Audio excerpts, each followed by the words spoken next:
बेटा अभी कोई और क्लास चल रही है क्या?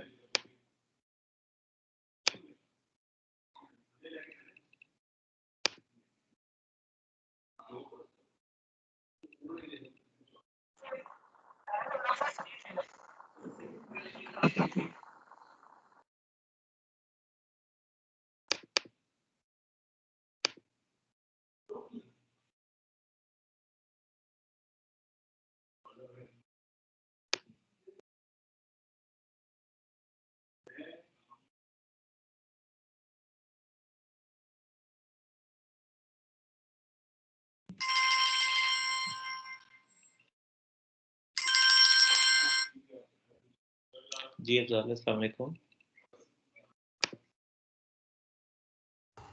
वालेकुम अस्सलाम सर।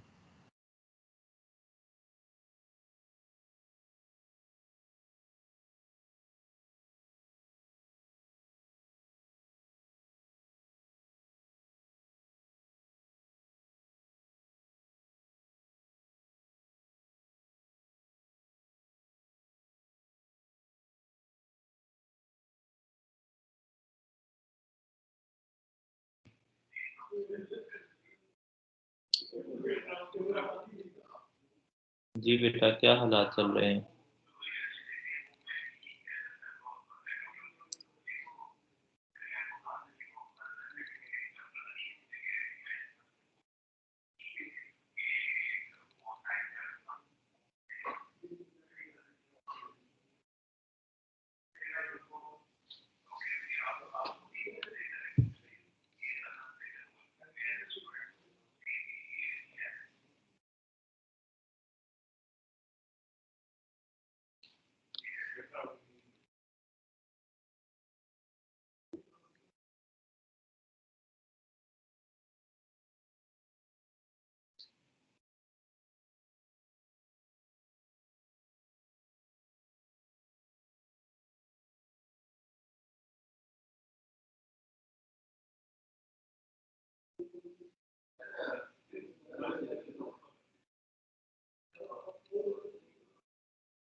जी बेटा, शुरू करें।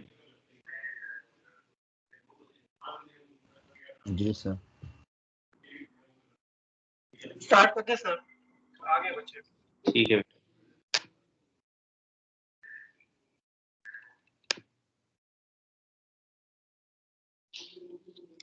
अच्छा बेटा, हम लास्ट टाइम जब हमारी बात हुई थी तो हम माइक्रोस्ट्रिप एंटेनास पढ़ रहे थे, ठीक है। और हमने जो बात की थी वो इनकी फीडिंग टेक्निक्स को हमने डिस्कस किया था, ठीक है। 4 तरह की हमारे पास फीडिंग टेक्निक्स थी: microstrip line, coaxial, aperture coupling और प्रॉक्सिमिटी कपलिंग, ठीक है। अब जो माइक्रोस्ट्रिप एंटेना है, अब हम उसको डिज़ाइन करना चाहते हैं, ठीक है, फॉर अ स्पेसिफिक फ्रीक्वेंसी। तो ये काम हम किस तरीके से कर सकते हैं? Now we have to see that. First of all ये कि जो माइक्रोस्ट्रिप एंटेनास हैं कन्वेंशनली दो मेजर टाइप्स में इस्तेमाल होते हैं। रेक्टेंगुलर, जिसमें स्क्वायर भी शामिल है। रेक्टेंगुलर को हम स्क्वायर में क्यों कन्वर्ट करते हैं, हम आगे जाके देखते हैं। और दूसरा हमारे पास सर्कुलर पैचेस होते हैं, ठीक है। अगेन ये जो क्राइटेरियन है कि आप रेक्टेंगुलर पैच को इस्तेमाल करेंगे या सर्कुलर पैच को इस्तेमाल करेंगे, ये डिपेंड करता है मुख्तलिफ एप्लीकेशंस के ऊपर। और जो भी आप ऑपरेशंस परफॉर्म करना चाहते हैं एंटेना से, उसको किस स्पेसिफिक अगेन एप्लीकेशन के लिए आप उसको टारगेट करना चाहते हैं। एप्लीकेशन से मुराद ये कि फॉर एग्जांपल आप ये कहते हैं कि जी मैंने पैच जो है माइक्रोस्ट्रिप एंटेना डिज़ाइन करना है सैटेलाइट कम्युनिकेशन के लिए, ठीक है। लेकिन depending upon what category of satellite communication, आपके ऊपर डिफरेंट पोलराइजेशन रिक्वायरमेंट्स होंगी, फ्रीक्वेंसी की रिक्वायरमेंट्स होंगी, आपके ऊपर जिस जगह पे उसने इंस्टॉल होना है उसकी रिक्वायरमेंट होगी। तो बेस्ड ऑन दैट आप डिसाइड करते हैं कि which type of shape do you want to go. लेकिन एक जो ब्रॉडर लेवल जो एडवांटेज है of a circular patch over a rectangular one, तो this one has more current symmetry. ठीक है, जो करंट डिस्ट्रीब्यूशन है वो इसमें ज़्यादा सिमेट्रिक होती है bye virtue of its shape. क्योंकि रेक्टेंगल में कॉर्नर्स होते हैं, तो कॉर्नर्स के ऊपर जो है वो करंट की वेरिएशन डिफरेंट होती है, सेंटर में डिफरेंट होती है। जो सर्कुलर है उसमें एक सर्कुलर डिस्क है, तो इसमें जो करंट सिमेट्री है वो ज़्यादा एग्जिस्ट करती है, जिसकी वजह से जो एक सर्कुलर पैच है इसका जो रेडिएशन पैटर्न है दैट इज मोर स्टेबल। ठीक है, स्टेबल रेडिएशन पैटर्न। अच्छा, जहाँ तक एनालिसिस या डिज़ाइन की बात है, लेकिन on the top of it जो एक रेक्टेंगुलर पैच है, इसको या स्क्वायर पैच को इस्तेमाल करते हुए it is easier to generate circular polarization. ठीक है, if you are using a rectangular or square patch. So now, say for example, if you do not have a requirement of circular polarization, so maybe you can go for a circular patch. लेकिन if you have a requirement for a circular polarization, तो maybe it is better to go for a square patch. ऐसा नहीं है कि circular patch में आप circular polarisation achieve नहीं कर सकते, इसमें भी कर सकते हैं, लेकिन the method is more complicated as oppose to a square patch. Square patch में सिंपल टेक्निक्स भी एग्जिस्ट करती हैं। ठीक है, तो this just to show you that depending upon the application you can select what shape to go for, whether a rectangular or a square one or whether a circular one. इनको design करने के लिए या analyse करने के लिए mainly there are three methods. One is called transmission line model, the other one is the cavity model, and the third one is full wave simulation model. जो transmission line model है, this is similar concept जिसके ज़रिए से हम transmission lines को बनाते हैं। और मैंने आपको पहले भी कहा था कि जो टेक्नोलॉजी है of microstrip transmission line and microstrip patch antenna, ये दोनों सेम है, तो सेम फॉर्मूलेशन इस्तेमाल होती है पैच के डिज़ाइन के लिए भी जो ट्रांसमिशन लाइन के लिए इस्तेमाल होती है। ठीक है, क्योंकि inherently they are the same structure. जो कैविटी मॉडल है, ये भी एक तरीकाकार है पैच को डिज़ाइन करने का। इसमें हम पैच को एक वेव गाइड के तौर पे कंसिडर करते हैं, डाइलेक्ट्रिक लोडेड वेवगाइड या dielectric loaded resonator. For the scope of this particular course इसको हम नहीं देखेंगे। और तीसरा जो तरीकाकार है पैच को डिज़ाइन करने का, that is a simulation software. और ये simulation software, if you remember, हमने ये EM टॉक के नाम से एक जो वेब पोर्टल है जो कि for the given dielectric constant frequency आपको पैच की डायमेंशंस कैलकुलेट करके दे देता है, तो that is part of the simulation software जिसको हम इस्तेमाल करते हैं। May be at the back and simulation software is also using these transmission line models, लेकिन द पॉइंट इज कि यू हैव कैलकुलेटर्स अवेलेबल जिसमें आप कुछ वैल्यूज डालेंगे and it will give you the result. ठीक है, ये ट्रांसमिशन लाइन मॉडल है, इसकी बेसिस के ऊपर you can generate your own छोटा सा एक मैटलैब कोड एज वेल, जिसमें आप उसकी फ्रीक्वेंसी बताएं, डाइलेक्ट्रिक पैरामीटर्स बताएं, and it will give you the result. ठीक हो गया? ओके, तो ट्रांसमिशन लाइन मॉडल जो है that is the most common methods for the analysis या डिज़ाइन ऑफ माइक्रोस्ट्रिप एंटेनास। और इसमें हम कंसिडर ये करते हैं कि वी अज्यूम दैट जो ये माइक्रोस्ट्रिप एंटेना है it has two slots. For example, this is the patch and this is the length of the patch. तो वी अज्यूम कि अगर आप इसको साइड से देखें तो this is the thickness of the copper, यहाँ पे this is the thickness of the copper and this is on the substrate. So we consider this side wall of the microstrip antenna, although it is very thin, लेकिन we consider it to be one slot, and this one we consider it to be another slot. ठीक है? So we consider that these are two slots which are separated by a transmission line of length L. ठीक है? And the width of the transmission line, this defines the impedance of the transmission line. Transmission line has the characteristic impedance of ZC. ठीक है? जब हम इसका design करते हैं तो there are two effects that need to be considered, and that effect is with respect to the electric field establishment. Mainly this one has a positive charge. हम इसकी करंट डिस्ट्रीब्यूशन में नहीं जाते, लेकिन जिस समय मैंने आपको कहा था कि ये कैपेसिटिव टाइप अरेंजमेंट होती है, तो normally what happens is that all the positive charges due to some principle are gathered over here, all the negative charges are gathered over here, and by virtue of the current distribution, negative charges are here and positive charges are here. इस तरह से एक situational arrangement बनती है. लेकिन for the moment, let us assume that all of this for one cycle, we assume that all of this is positively charged, and जो bottom है, this is all negatively charged. ठीक है? For the moment, let us stick to that. If this is the case, so electric field is going to be established from the underneath the patch. ठीक है? यहाँ पे lines होंगी जो कि positive से नेगेटिव की तरफ या जीरो पोटेंशियल जो कि ये ग्राउंड है उसकी तरफ जा रही होंगी. लेकिन if you look at it, because this dielectric material, it is not of very high permittivity. Normally it is recommended to have a low permittivity material. तो ये जो इलेक्ट्रिक फील्ड लाइंस हैं ये कुछ इस तरह से भी एग्जिस्ट कर रही हैं. ठीक है? फर्दर ऑन ये कि जो इस साइड पे जो इलेक्ट्रिक फील्ड लाइंस है, they are some of their part is passing through the air, and then some of the part, yani part of the electric field line is passing through an air, and then rest of the part is passing through this dielectric material.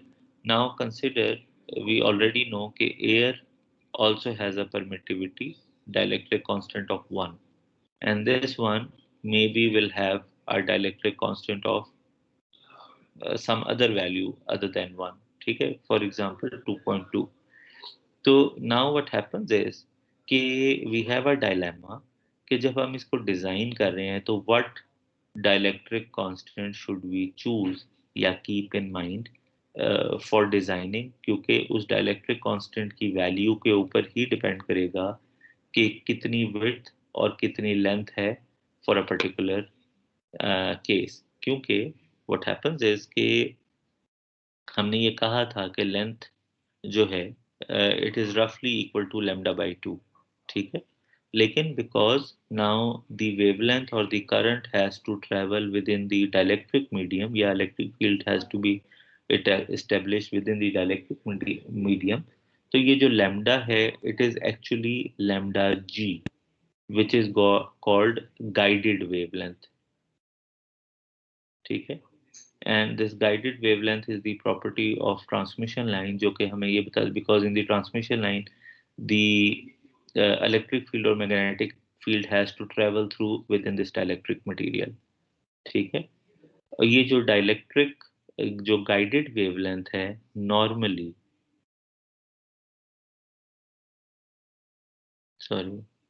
is equal to lambda divided by something which is called effective permittivity. और ये effective permittivity is there because now you have two type of permittivities जहाँ से electric field पास हो रही है. ठीक है? Because कोई थोड़ी सी नॉन होमोजेनिटी एग्जिस्ट कर रही है. अगर तो ये बहुत हाई परमिटिविटी होता तो लीस्ट यानी सारी की सारी इलेक्ट्रिक फील्ड इसमें कन्फाइंड होती, and there would have been very less portion of this electric field, जिसको हम फ्रिंजिंग इलेक्ट्रिक फील्ड कहते हैं या फ्रिंजिंग इफेक्ट कहते हैं. ठीक है? तो by virtue of this material और and again by virtue of the fact कि ऊपर वाला जो पोर्शन है कंडक्टर का वो कम है और नीचे वाला पोर्शन जो है वो थोड़ा ज़्यादा है, यहाँ पे चार्ज डिस्ट्रीब्यूशन ज़्यादा कंसंट्रेटेड है, यहाँ पे थोड़ी रिलैक्स्ड है, तो electric field lines directly straight lines की फॉर्म में नहीं आ रही होती, बल्कि थोड़ा फ्रिंज आउट होके, थोड़ा फैल के आ रही होती है, और फर्दर ऑन ये इन होमोजेनिटी या नॉन होमोजेनिटी भी एग्जिस्ट करती है, ठीक है। तो in order to cater for this non homogeneity, हम ये अज्यूम करते हैं कि there is some material around this conductor जिसकी permittivity is actually effective permittivity, ठीक है, which would be a combination of both of these things, ठीक है, जो कि इन दोनों को cater for कर रहा होगा। तो जो इफेक्टिव परमिटिविटी है उसको हम इस रिलेशन के थ्रू निकालते हैं, and if you look at it, electric जो इफेक्टिव परमिटिविटी है, it also depends on the thickness of the material, ठीक है। तो if you have a very thin material, if you have a very thin material, तो जो ये नीचे वाला मटेरियल है इसका इफेक्ट बहुत कम होगा, ऊपर वाले ये जो एयर है इसका इफेक्ट ज्यादा डोमिनेंट होगा। लेकिन if you have a thicker material, ठीक है, तो फिर ये वाला जो नीचे वाला मटेरियल है इसका इफेक्ट ज्यादा डोमिनेंट होगा, और जो ये नॉन होमोजीनियस है उसका इफेक्ट कम होगा, ठीक है। तो या आप यूं कह सकते हैं कि if you have a thin material, your effective permittivity is going to be very different या largely different as opposed to your normal permittivity, or otherwise if you have a thick material, the effective permittivity value is going to be close to the actual relative permittivity, ठीक है। और ये जो effective permittivity है, if you look at it, जब हम, तो हमने दो पैरामीटर्स डिटरमिन करने हैं एक्चुअली पैच के, एक हमने उसकी लेंथ डिटरमिन करनी है, दूसरी उसकी हमने विड्थ डिटरमिन करनी है। जो विड्थ है उसको डिटरमिन करने के लिए वी हैव दिस रिलेशन, ठीक है। और जो विड्थ है वो as such normal relative permittivity के ऊपर डिपेंड कर रही है, वेलोसिटी ऑफ लाइट के ऊपर डिपेंड कर रही है, और फ्रीक्वेंसी के ऊपर डिपेंड कर रही है। लेकिन जो लेंथ है उसकी, that is now depending upon the effective permittivity and this value delta L.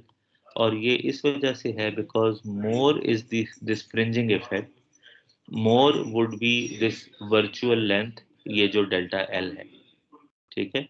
Patch would seem to be larger as opposed to its physical length because of this fringing effect. It would seem कि electric field जो है वो थोड़ी ज्यादा फैली हुई है, और जहां जहां पे इलेक्ट्रिक फील्ड एग्जिस्ट कर रही होगी, because to satisfy Maxwell equation it has to start from a positive charge and terminate at a negative charge, तो पैच की जो लेंथ है फिजिकल लेंथ से उसकी लेंथ ज्यादा महसूस हो रही होगी, ठीक है। तो this is the delta L compensation effect because of the fringing effect, ठीक है। तो हम नॉर्मली करते क्या है, we choose a dielectric material जिसके ऊपर हमने पैच को डिजाइन करना है, और जब हम डाइलेक्ट्रिक मटेरियल चूज कर लेते हैं तो these are the two parameters that we get to know, relative permittivity and thickness. This parameter, which is the frequency, this comes to us from the application जिसके लिए हम इस माइक्रोस्ट्रिप पैच को design कर रहे हैं। तो सबसे पहले what you do is that you determine your W, which is यहाँ पे velocity is 3 into 10 to the power 8, ठीक है, and from here you calculate what is the W. Then you from this width you determine effective permittivity, which comes from this expression, and in order to use this expression you already need W, जो कि आपने पहले calculate कर लिया है। Once you've done that, then you determine this delta L, sorry, ठीक है, and then lastly using this delta L you calculate your value of L, ठीक है। अब आप ये देखिए कि यहाँ पे जो जो मैं आपको कह रहा था कि दी standard value should be lambda by 2, तो if you look at it, अगर आप इस फैक्टर को और इस फैक्टर को अभी फॉर द मोमेंट अगर आप इसको निग्लेक्ट कर दें, तो if you see C is equal to F lambda and lambda is equal to C over F, ठीक है। तो एग्जैक्टली लैम्डा बाई 2 यानी इसको अगर आप λ/2 करें तो दिस इज 1/2, तो एग्जैक्टली जो आपकी लेंथ है दैट इज इक्वल टू λ/2, ठीक है। लेकिन now because this λ/2 actually should be λg/2, तो λg/2 के लिए व्हाट यू डिड वाज कि lambda is equal to λg is equal to lambda divided by effective permittivity, जो मैंने आपको पहले बताया, ठीक है। तो वो इफेक्टिव परमिटिविटी यहाँ पे आ गई, ठीक है। तो now your length would be λg/2 which is lambda divided by 2 and effective permittivity, ठीक है। और ये चीज यहाँ पे आ गई। And then to compensate for this fringing effect, आप इस डेल्टा एल को, जो कि दोनों साइड पे आएगी, इस साइड पे भी डेल्टा एल एंड इस साइड पे भी डेल्टा एल, आप उन दोनों डेल्टा एल्स के इफेक्ट को फिजिकल लेंथ डिटरमिन करते हुए माइनस कर रहे हैं, ठीक है। और अगेन ये जो डेल्टा एल है, जैसे मैंने आपको पहले बताया, it would depend on H. अगर बहुत ज़्यादा थिक मटेरियल है तो डेल्टा एल की वैल्यू लार्ज होगी, अगर बहुत ज़्यादा थिन मटेरियल है तो डेल्टा एल की वैल्यू कम होगी। तो this is how you design, ठीक है। तो now your next task would be, जो नेक्स्ट इस वीक का जो होम टास्क है,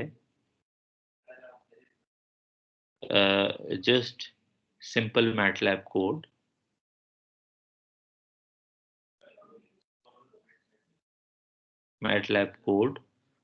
to design a rectangular patch, ठीक है।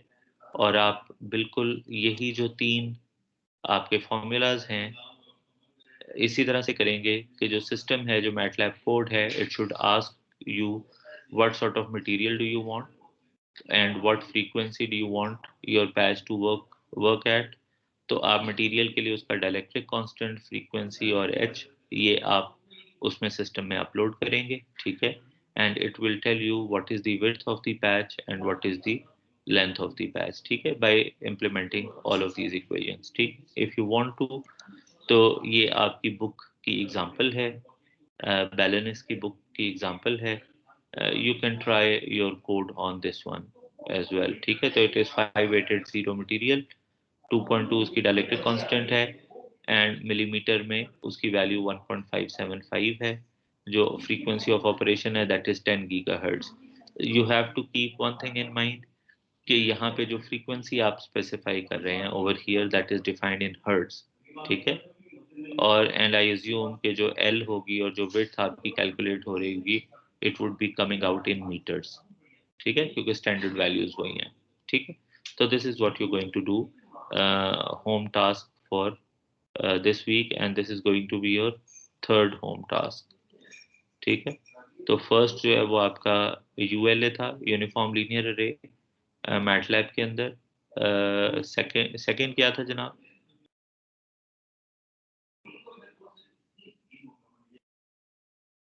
क्यों भाई, सेकंड टास्क क्या था आपका जो पिछले वीक हमने दिया था आपको? क्यों बच्चे, क्या था सेकंड टास्क? स्लॉटेड एरे वाला था sir, slotted array. Very good, हाँ जी, ठीक है। 2 पेजर था, स्लॉटेड वेवगाइड या स्लॉटेड अरे एंटेना था, ठीक है जी, वेरी गुड। तो ये this is your third this weeks home task कि आपने ये काम करना है, ठीक है, ओके। अच्छा, जो ट्रांसमिशन लाइन मॉडल है, इसमें there is only now one thing that is remained, कि आपने इसको डिजाइन कर लिया, ठीक है, एक सर्टन एल और डब्ल्यू के लिए। This is the equivalent circuit by the way of a transmission line. इसमें यू हैव डिफरेंट सेक्शंस, ठीक है। तो ये फर्स्ट सेक्शन, सेकंड सेक्शन, और जितनी बड़ी ट्रांसमिशन लाइन होगी ये चीज रिपीट होती जाएगी, ठीक है, ओके। द थिंग इज कि from our that EM talk software, हमने ये देखा था कि जो पैच की एज की इम्पिडेंस है at this point, the impedance of the patch was रफली समवेयर 144 ohms। जो ट्रांसमिशन लाइन है this is 50 ohms. तो we know कि there is an impedance mismatch. And if you remember, हम लोगों ने पढ़ा था कि हम एक recessed feed जो है वो डिज़ाइन कर सकते हैं. अगर आप एक सर्कुलर पैच भी बना रहे हैं या अगर आप कोएक्सियल से इसको फीड करना चाहते हैं, तो still you would need a point जहाँ पे पैच की इम्पीडेंस 50 ohms हो, सो दैट उस पॉइंट के ऊपर from underneath the patch you can put a coaxial pin. ठीक है.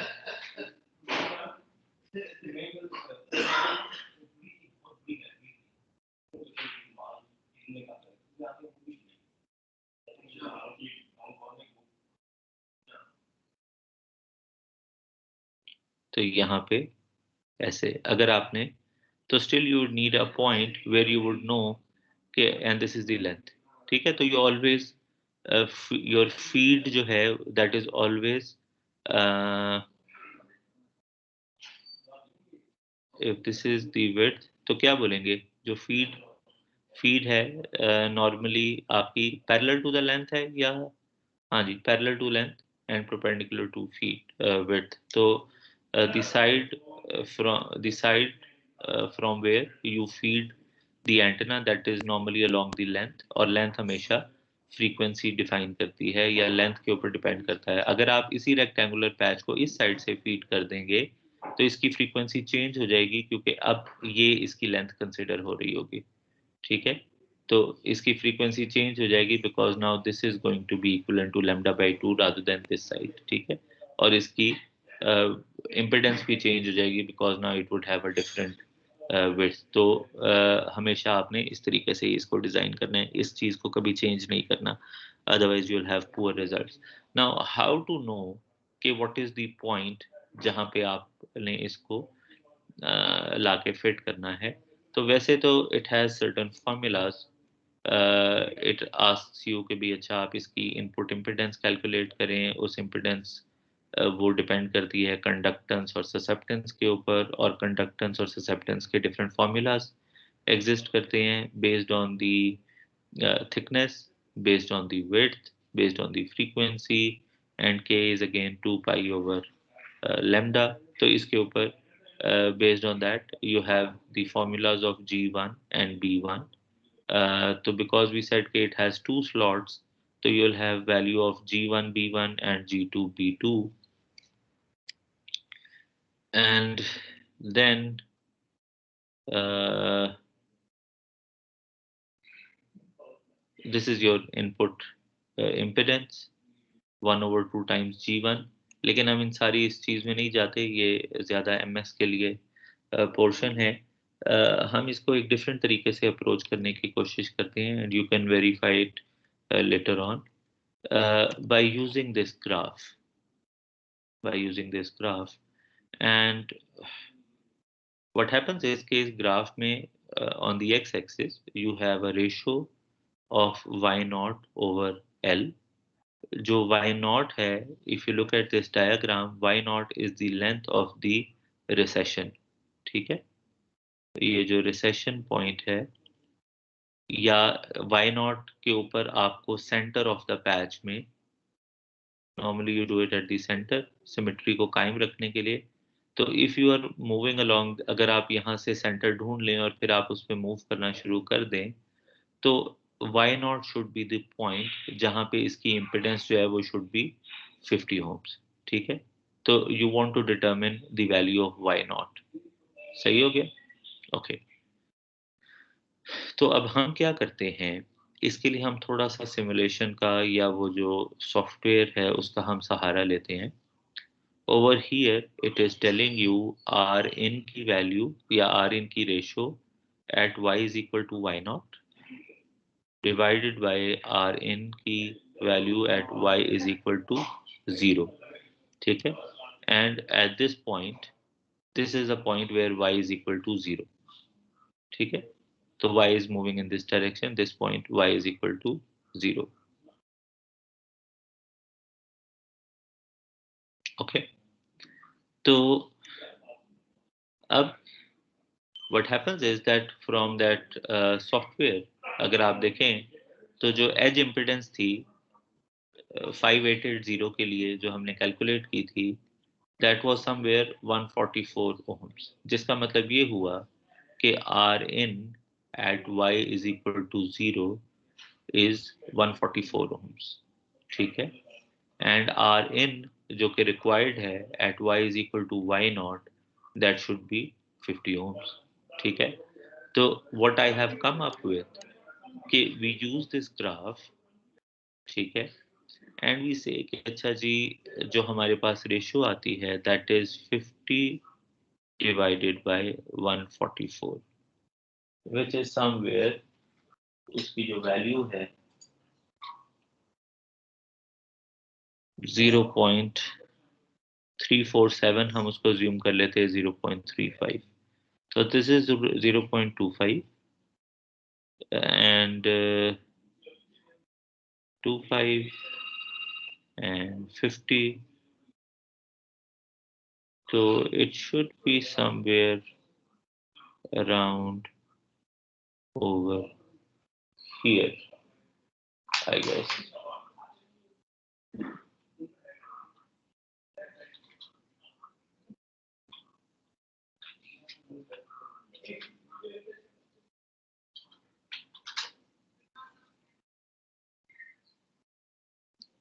जो ये वाला पॉइंट है, दिस इज 0.375, तो हमारा जो 0.35 है रफली वो कहीं यहाँ पे बनेगा, ठीक है।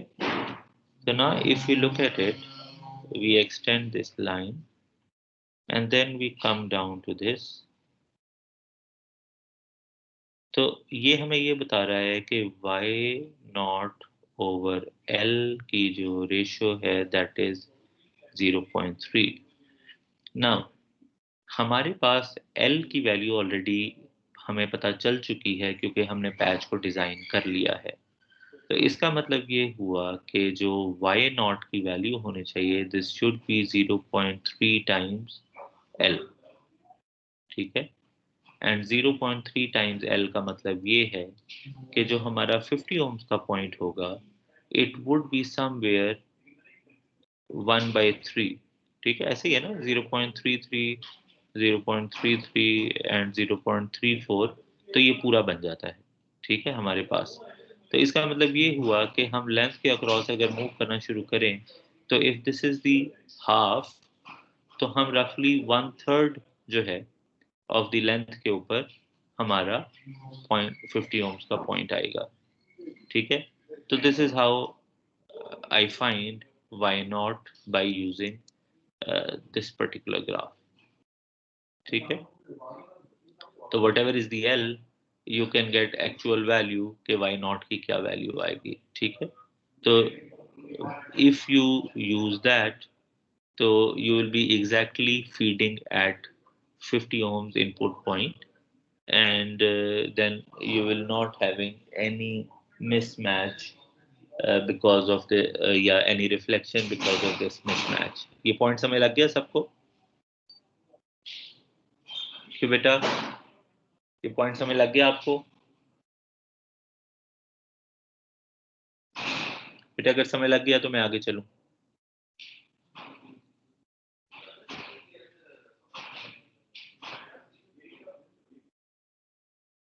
बच्चों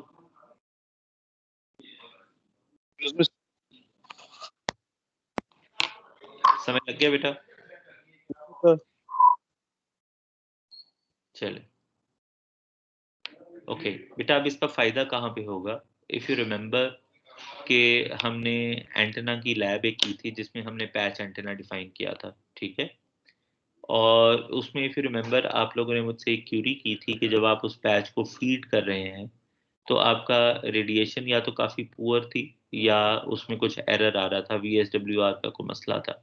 और मैंने उस वक्त भी आपको यही बताया था कि जब हम पैच पढ़ेंगे तब हम इस पॉइंट को बाद में कंसिडर करेंगे, लेकिन normally you feed the patch somewhere in between, यानी सेंटर पॉइंट और एज पॉइंट के रफली समवेयर दरमियान में, ठीक है। और नॉर्मली ये पॉइंट आप हिट एंड ट्रायल से निकाल सकते हैं, लेकिन if you look at this now, तो you can exactly find out के which point or which segment of the patch to put your source at so that आपको maximum radiation मिले, ठीक है। ओके, ये उन फॉर्मूलाज के ज़रिए से जो यहाँ पे बताए गए हैं उनके ज़रिए से एग्जाम्पल को सॉल्व किया गया है। इसको बेशक आप इग्नोर कर दें, और आप अगर चाहें तो यही पॉइंट जो इन्होंने पोजीशन फाइंड आउट की हुई है, you can also try to find out ये जो पार्ट नंबर बी है जिसमें उन्होंने वाई नॉट मांगा हुआ है, you can try to find out by using the previous graph जो आपको बताया गया है। ठीक है, कैविटी मॉडल को हम नहीं देखेंगे। The only last thing that we want to look at is the uh, radiation pattern of the patch. This is the radiation pattern जो ये वाली है डॉट डैश लाइन वाली। This is for a perfect ground, ठीक है, जो कि cavity model consider करता है। तो that's why there is no radiation behind the patch itself. लेकिन जो बाकी दोनों मेथड्स हैं, स्पेशली ये वाला, this is the Maillard of actual patch design। तो दिस इज द practical measurement result, solid line, ठीक है। और ये एक और मेथड है दरमियान वाला डैश लाइन, जिसकी वजह से हमें ये, तो this would be somewhere ideal radiation pattern and this one is the Maillard। लेकिन इसको हमें देख के ये पता चलता है कि patch is a directional antenna, ठीक है।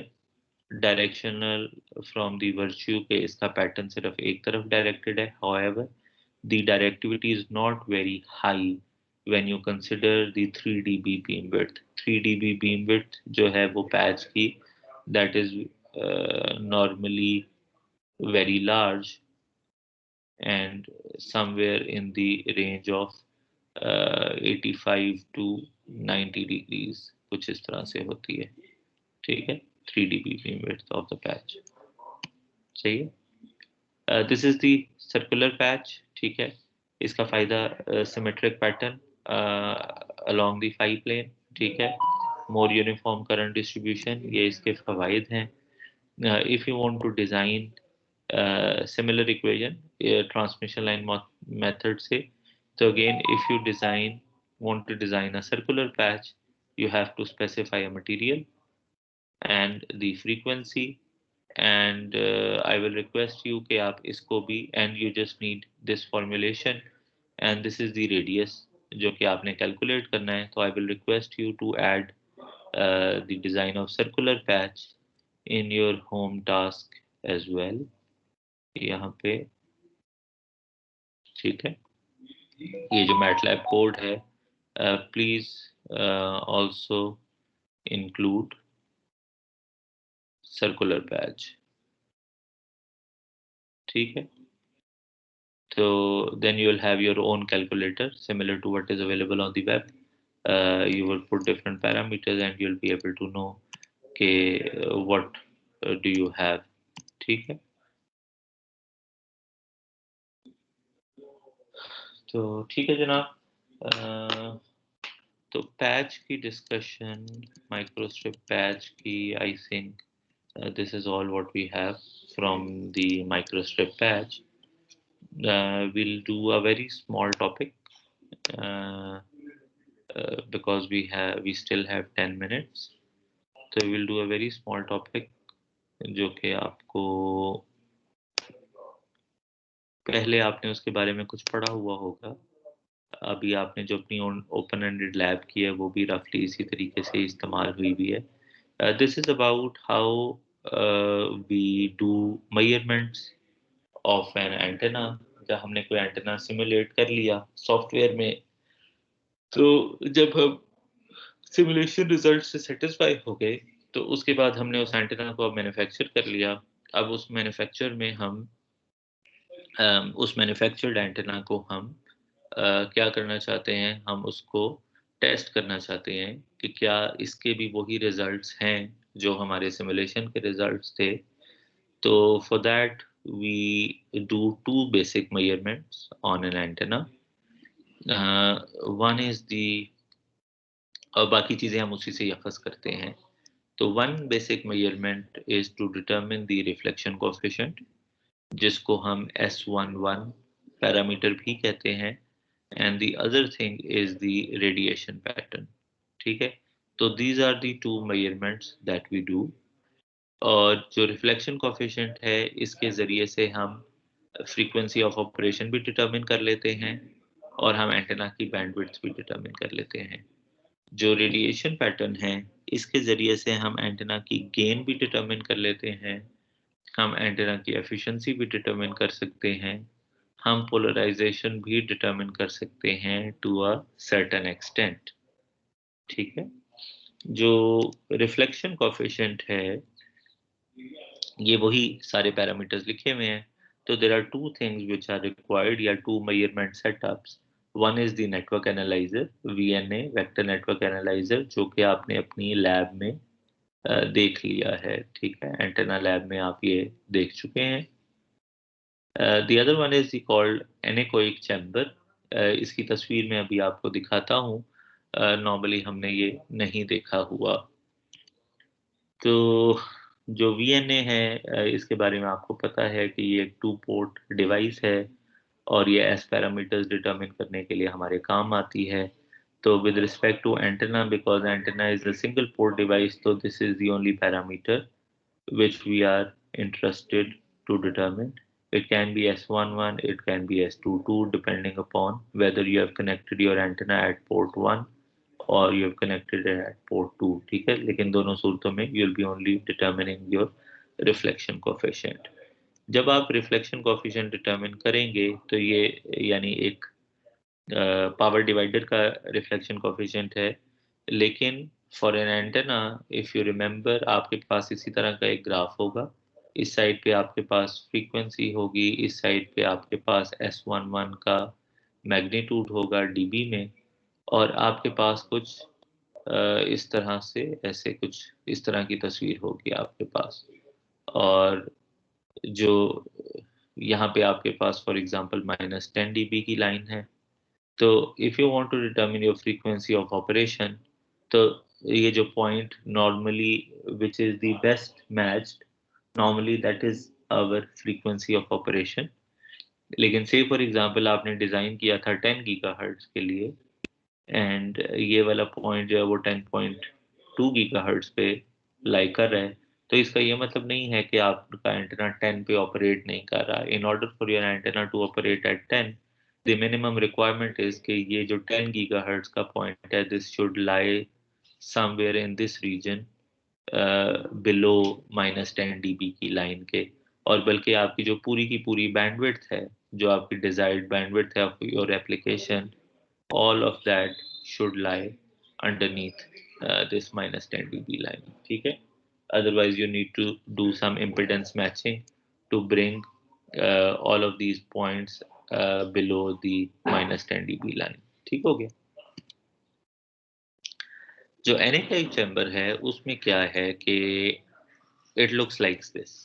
ठीक है, this is the RX antenna और हम इसको कहते हैं एंटेना अंडर टेस्ट भी हम इसको कहते हैं। ये जो दीवारें हैं, छत, दीवारें, ये फर्श, इसका सारे का सारा, all of them is filled with these cones of microwave absorbing material. ठीक है, ये जो प्लेटफॉर्म्स बनाए गए हैं यहाँ पे, ये जो लकड़ी के प्लेटफॉर्म्स हैं, also these are non metallic to be specific. और नॉन मेटेलिक की वजह ये है कि सो दैट जो कोई भी अच्छा, बहरहाल ट्रांसमीटर इस साइड के ऊपर लगा हुआ है, जो चीज़ हमें नज़र नहीं आ रही। ये जो प्लेटफॉर्म्स हैं ये हमारे चलने के लिए हैं, यानी if you go inside the chamber you have to install an antenna which you want to test. You have to remove this antenna, so you need some path to move around, you need some space to move around. So these panels are there to support you to move from one point to another across the hall, क्योंकि यहाँ पे आपका receiver लगा हुआ है और यहाँ पे कहीं इस साइड पे आपका ट्रांसमीटर लगा हुआ होगा जो कि उसको देख रहा होगा। तो all of these are microwave absorbing materials. और ये आपको जो एनेकोइक चैम्बर है, it provides you a non multipath environment. ठीक है, और उसकी रीज़न ये है कि if this is the transmitter and this is the receiver, and all of these are these microwave absorbing materials, so your requirement is that you only have this one line of sight component, yeah, one single path for the energy to travel from the transmitter to receiver. If there is any energy in this direction, so it will get absorbed over here and there will be no reflection to this point. ठीक है, same goes here, ऊपर के लिए भी यही और नीचे के लिए भी यही. ठीक है, तो नॉन रिफ्लेक्टिंग होता है ये सारे का सारा सेटअप. अब क्या है कि नॉर्मली आप ये देखें ये दोनों वीएनए के साथ अटैच्ड हैं. तो अब यहाँ पे जब आप रेडिएशन पैटर्न मेजर करें तो you are interested to determine S21. S21 का ये मतलब हुआ कि दिस इज port number 1 and this is port number 2. तो S21 will tell you कि पोर्ट 2 से कितनी पावर इनपुट हो रही है. S21 या S12, ये वाली एग्जिट पोर्ट होती है, and this one is entry port. हाँ जी, तो आप अगर वीएनए के हिसाब से देखें तो you are interested to determine S12 कि यहाँ से जितनी पावर एग्जिट हो रही है उसमें से कितनी पावर आपको वापस मिल रही है. लेकिन यू कैन ऑल्सो से कि you are interested to determine S21 considering the fact कि अगर आप इसको देखिए तो यू वांट टू डिटरमिन कि यहाँ से जितनी पावर जी ठीक है S12 कर ले बेशक, यहाँ से जितनी पावर एग्जिट हो रही थी उसमें से कितनी पावर आपको यहाँ पर मिल रही है. लेकिन for asymmetric system S12 is equal to S21, तो इधर अगर किसी जगह पे S21 भी लिखा है तो it makes the same sense. ठीक है इसमें. अच्छा, जो रिसीवर एंटेना है it is normally placed on a turn table. Turn table जो कि फुल 360 डिग्री रोटेट करती है. ठीक है, और इसमें 360 डिग्री रोटेशन इस वजह से आपको चाहिए होती है because you want to determine the complete radiation pattern. जिस तरह आप अपने लैब के सेटअप में देख चुके हुए हैं, you want to determine how much power is at 0 degrees, you want to determine how much power is at 180 degrees. यहाँ पे साइड लोब्स पे तो main lobe, side lobe, everything. ठीक है, और जब आप एक डायरेक्शन में एंटेना की मेजरमेंट कर लेते हैं तो then you switch the direction. ये वाला जो जो इस तरह से हॉरिजॉन्टल पोलराइज्ड एलिमेंट्स लगे हुए, आप इसको स्विच कर लेंगे तो it would give you vertical polarisation. ठीक है, तो based on what type of antenna you want to measure over here, उसी के हिसाब से आप सिलेक्ट करते हैं कि ट्रांसमीटर एंटेना कौन सा है. जो ट्रांसमीटर एंटेना है ये एक रेफरेंस एंटेना होता है जिसका गेन हमें नोन होता है. ठीक है, नोन गेन. ठीक है, इसका गेन हमें at every angle, at every point, at every frequency हमें पता होता है. हमें इसका gain we are interested normally at 0 degrees always, क्योंकि this is the straight path जो कि यहाँ पे कनेक्टेड है. ठीक है, तो this is the positional controller जो कि इस टर्न टेबल को मूव करता है, और इन दोनों का डेटा नेटवर्क एनालिसिस का भी और पोजीशन कंट्रोलर का, इन दोनों का डेटा एक पीसी में जा रहा होता है जो कि लेटर ऑन आपको कैलकुलेट करके देता है या पैटर्न को प्लॉट करके देता है. जो this is how we determine the gain of the antenna under test by using ये वही फ्रीज ट्रांसमिशन इक्वेशन है. तो इसमें से हमने ट्रांसमिट पावर, ट्रांसमिट रिसीव को हमने निकाल दिया है. This is what we are, क्योंकि वो यहाँ पे आ जाती है, उनका जो डिफरेंस है दैट इज S21. ठीक है, ट्रांसमिट पावर और, तो this is the same Friis transmission equation. Receive antenna gain जिसको हम डिटरमिन करने में इंटरेस्टेड हैं, दिस इज द ट्रांसमिटेड जो कि नोन है हमें. ठीक है, और S21 is the difference between PT and PR. ठीक है, लेकिन हम इनके वोल्टेजेस में ऑपरेट करें इसलिए हमने इसको 20 लॉग लिया हुआ है. ठीक है, क्योंकि एस पैरामीटर्स वोल्टेजेस में होते हैं, and this is the free space loss. ठीक है, तो we know this distance already, it should be in the far field, we know the frequency. तो this one can be calculated very easily. ये S21 हमें network analyser से मिल रहा होता है ऑलरेडी, ये हमें ऑलरेडी नोन है, ठीक है, because it is a reference antenna. तो this is what we determine by all of this setup. तो हमें जी आर की वैल्यू जो एंटेना अंडर टेस्ट है by using this Friis transmission equation जो कि आपने अपने लिंक बजट में की हुई है, उससे हमें ये सारी इंफॉर्मेशन पता चलती रहती है। And not at only one point, at all, 0 से लेके 360 डिग्रीज तक व्हाट इज द गेन। तो वो हमें फिर एक ग्राफिकल रिप्रेजेंटेशन में हमें कुछ इस तरह इस तरह इस तरह इस तरह से कुछ एक पैटर्न हमें पता चल जाता है, ठीक है। जब हमारे पास रिजल्ट आता है तो वो कुछ इस तरह से होता है, ठीक है। This is what we get. तो this is how we do the measurement in a chamber. This is how a chamber looks like, जो मैंने आपको दिखाया है। And there are only two measurements that are required for if you're designing an antenna. One is the reflection coefficient, the other one is the radiation pattern, ठीक है। तो this is all. If you have any questions, please do ask. Otherwise, I have nothing more to share.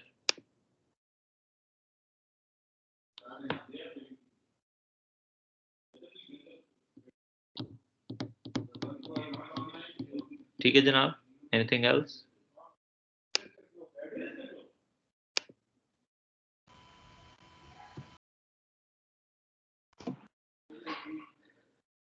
चलें, ठीक है बेटा, अपना ख्याल रखिएगा। ओके, मेरी तरफ से अल्लाह हाफिज़। अल्लाह हाफिज़।